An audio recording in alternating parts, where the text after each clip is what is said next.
Audio Jungle. Audio Jungle.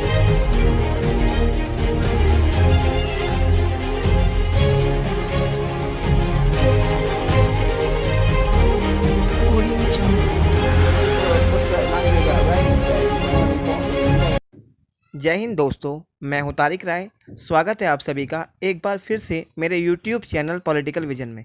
दोस्तों, आज हम चर्चा करेंगे एक बहुत ही महत्वपूर्ण टॉपिक जिसका टाइटल है असाइनमेंट गाइडलाइंस एंड इंस्ट्रक्शंस। ठीक है, तो दोस्तों आज हम इस वीडियो के अंतर्गत यह समझने का प्रयास करेंगे कि हमें असाइनमेंट्स बनाते समय किन किन बातों का मुख्य रूप से ध्यान रखना है। दोस्तों, वीडियो ज़्यादा बड़ी नहीं है, ओनली 2 या 3 मिनट्स की है।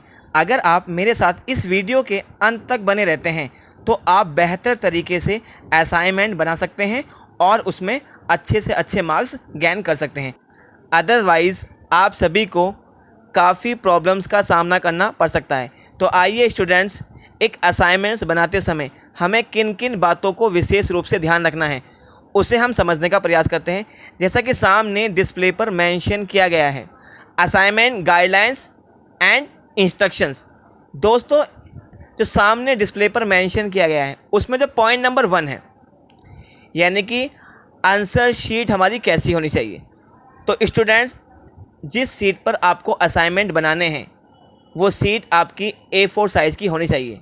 वन साइड लाइनिंग वाली और अदर साइड प्लेन होनी चाहिए। ठीक है, और इस बात का विशेष रूप से आपको ध्यान रखना है कि आपको सीट के ओनली वन साइड ही लिखना है ताकि आपकी PDF फाइल जो है क्लियर बने। इसके साथ साथ एक बात का आपको विशेष रूप से ध्यान रखना है, जैसा कि आप सभी स्टूडेंट जानते हैं कि SOL की तरफ से आपको जो असाइनमेंट्स के लिए क्वेश्चन प्रोवाइड किए गए हैं, आपको एवरी सब्जेक्ट्स के 2 क्वेश्चंस पर असाइनमेंट बनाना है।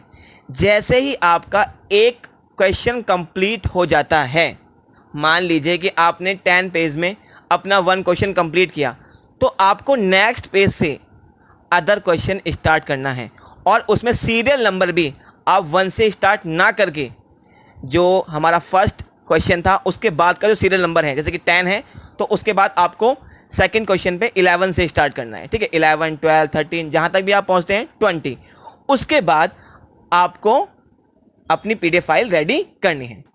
तो डियर स्टूडेंट्स, फर्स्ट पॉइंट को समझने के बाद अब हम सेकंड पॉइंट को समझने का प्रयास करेंगे। जैसा कि सामने डिस्प्ले पर मेंशन किया गया है, आंसर लिखने के लिए आपको ओनली ब्लू या ब्लैक बॉल पेन का यूज़ करना है। आप जेल पेन या रेड पेन का यूज़ ना करें, अदरवाइज़ आपको प्रॉब्लम का सामना करना पड़ सकता है। तो स्टूडेंट्स, सेकंड पॉइंट को समझने के बाद अब हम थर्ड पॉइंट को समझने का प्रयास करेंगे, जैसा कि सामने डिस्प्ले पर मेंशन किया गया है। स्टूडेंट्स, जो आपको SOL की तरफ से असाइनमेंट के लिए क्वेश्चन जारी किए गए हैं उसमें आपको 100 मार्क्स के असाइनमेंट शो हो रहे हैं, यानी कि आपका जो ईच क्वेश्चन है वो 50 मार्क्स का है। दोस्तों, उसमें गलत मेंशन किया गया है। स्टूडेंट्स, आपका ईच क्वेश्चन यानी कि प्रत्येक क्वेश्चन जो है वो 25 मार्क्स का है। मैं आपको यहाँ पर एक बार अच्छे से फिर क्लियर करना चाहूँगा, जो स्टूडेंट BA फर्स्ट सेमेस्टर और सेकंड सेमेस्टर वाले हैं उनके 50% मार्क्स जो हैं फर्स्ट सेमेस्टर के लगेंगे और जो 50% मार्क्स हैं वो सेकंड सेमेस्टर के मिलेंगे। क्लियर है? इसी प्रकार जो BA सेकंड ईयर के स्टूडेंट्स हैं उनको 50% मार्क्स जो हैं फर्स्ट ईयर के रिजल्ट के बेस पे मिलेंगे और 50% मार्क्स जो हैं सेकंड ईयर के जो असाइनमेंट हैं उनके बेस पे मिलेंगे। यानी कि आपका जो एक क्वेश्चन है वो 25 मार्क्स का है और 2 क्वेश्चन 50 मार्क्स के हैं। तो स्टूडेंट्स, थर्ड पॉइंट को समझने के बाद अब हम फोर्थ पॉइंट को समझने का प्रयास करेंगे, जैसा कि सामने डिस्प्ले पर मेंशन किया गया है, पेज लिमिट या वर्ड्स लिमिट। स्टूडेंट्स, मैं आपको बताना चाहूँगा कि असाइनमेंट्स कितने पेजेस में होना चाहिए या असाइनमेंट्स की वर्ड लिमिट क्या है। DU, SOL, NC-Web किसी की तरफ से भी कोई भी गाइडलाइंस या इंस्ट्रक्शन नहीं दी गई हैं कि आपका आंसर कितने पेजेस या कितने वर्ड्स में होना चाहिए।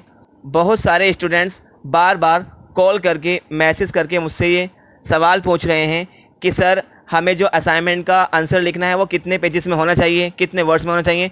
मैं उन्हें अपने एक्सपीरियंस के माध्यम से यह बताना चाहता हूं कि आपको असाइनमेंट्स बनाते समय ना तो पेजेस और ना ही वर्ड लिमिट्स का ध्यान रखना है, बल्कि आपका जो आंसर है उसका एक बेहतर फ्रेमवर्क होना चाहिए और इसके साथ साथ आपके जो आंसर की क्वालिटी है वो अच्छी होनी चाहिए, चाहे आपने 10 पेज लिखे हों, 8 पेज लिखे हों या 7 पेज लिखे हों, ये मायने नहीं रखता। तो डियर स्टूडेंट्स, अभी मैंने आप सभी स्टूडेंट्स को यह समझाने का प्रयास किया कि असाइनमेंट बनाते समय हमें किन किन बातों का ध्यान में रखना है। इसके साथ साथ हमारे लिए एक बात जानना बहुत ही महत्वपूर्ण है कि असाइनमेंट रेडी होने के बाद हमें एवरी सब्जेक्ट का एक फ्रंट पेज तैयार करना है। जैसा कि सामने डिस्प्ले पर मेंशन किया गया है कि फ्रंट पेज में कौन कौन से पॉइंट्स का होना ज़रूरी है। पॉइंट नंबर 1 अपना नेम, पॉइंट नंबर 2 अपना SOL या NCVF रोल नंबर, जहाँ से भी आप स्टडी कर रहे हैं वहाँ का आपको रोल नंबर मेंशन करना होगा। Point number 3 examination roll number. Point number 4 paper या exam code. Point number 5 top of the answer sheet, आपको एवरी पेज पर नंबरिंग और अपने सिग्नेचर करने हैं। तो डियर स्टूडेंट्स, आप अपने असाइनमेंट्स रेडी करने के बाद एवरी पेज पर अपना नेम और SOL रोल नंबर या NCVF रोल नंबर मेंशन करें। उसके साथ साथ एवरी पेज पर आप नंबरिंग और सिग्नेचर करें। उसके बाद एक एवरी असाइनमेंट का एक फ्रंट पेज रेडी कर जो मैंने अभी आपको बताया था, उसके बाद एक सब्जेक्ट की आप एक PDF फाइल तैयार कर लें। और PDF फाइल तैयार करने के बाद जिस साइट से या डैशबोर्ड से आपने अपने क्वेश्चन पेपर डाउनलोड किए थे, आपको PDF फाइल बनाकर वहीं जाकर अपलोड करनी है अपनी आंसर शीट को। तो डियर स्टूडेंट्स, DU SOL की तरफ से जो गाइडलाइंस प्रोवाइड की गई थी असाइनमेंट्स के लिए, उन्हें समझने के बाद अब हमें आंसर कैसे लिखना है थोड़ा सा उसे हम समझने का प्रयास कर लेते हैं। जैसा कि आपको सामने डिस्प्ले पर दर्शाया गया है कि आपको आंसर कैसे लिखना है। ठीक है, जैसे सामने आपको डिस्प्ले पर फ्रंट पेज दिखाई दे रहा है, वहाँ पर आपने जो भी असाइनमेंट का आपका क्वेश्चन है, सबसे पहले आप क्वेश्चन लिखेंगे।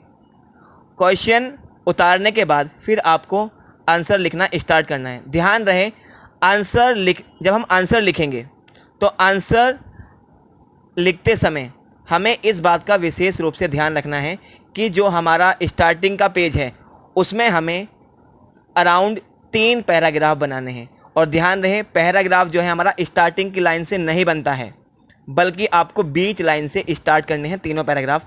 जैसा कि सामने डिस्प्ले पर आपको आंसर में दिखाई दे रहा है कि मैंने थोड़ा सा लाइन में गैप दे रखा है, उसके बाद मैंने पैराग्राफ बनाकर अपना आंसर लिखना स्टार्ट किया है।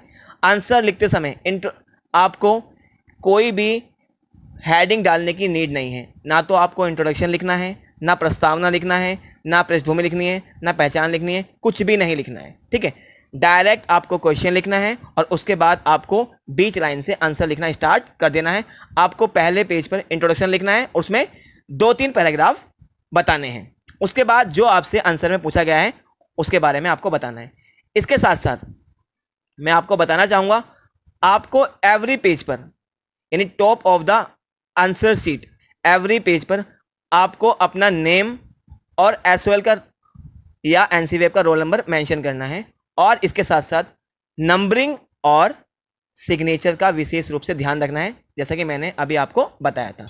तो डियर स्टूडेंट्स, आज के लिए बस इतना ही। मैं उम्मीद करता हूँ मेरे द्वारा इस वीडियो के माध्यम से आप सभी स्टूडेंट्स को जो कुछ भी समझाने का प्रयास किया गया है वो काफ़ी हद तक आपको समझ में आया होगा। यदि आप असाइनमेंट्स बनाते समय इन इंस्ट्रक्शंस को फॉलो करते हैं तो आप निश्चित रूप से असाइनमेंट्स में बेटर मार्क्स गेन कर सकते हैं। तो दोस्तों, अगर आपको मेरी वीडियो पसंद आई हो और अभी तक आपने मेरे चैनल को सब्सक्राइब नहीं किया है तो प्लीज़ मेरे चैनल को सब्सक्राइब कीजिए, लाइक कीजिए, शेयर कीजिए और बेल आइकन को दबाना ना भूलें, जिससे कि आपको मेरी नेक्स्ट वीडियो की नोटिफिकेशन मिलती रहे। तब तक के लिए जय हिंद, जय Bharat. Thank you very much.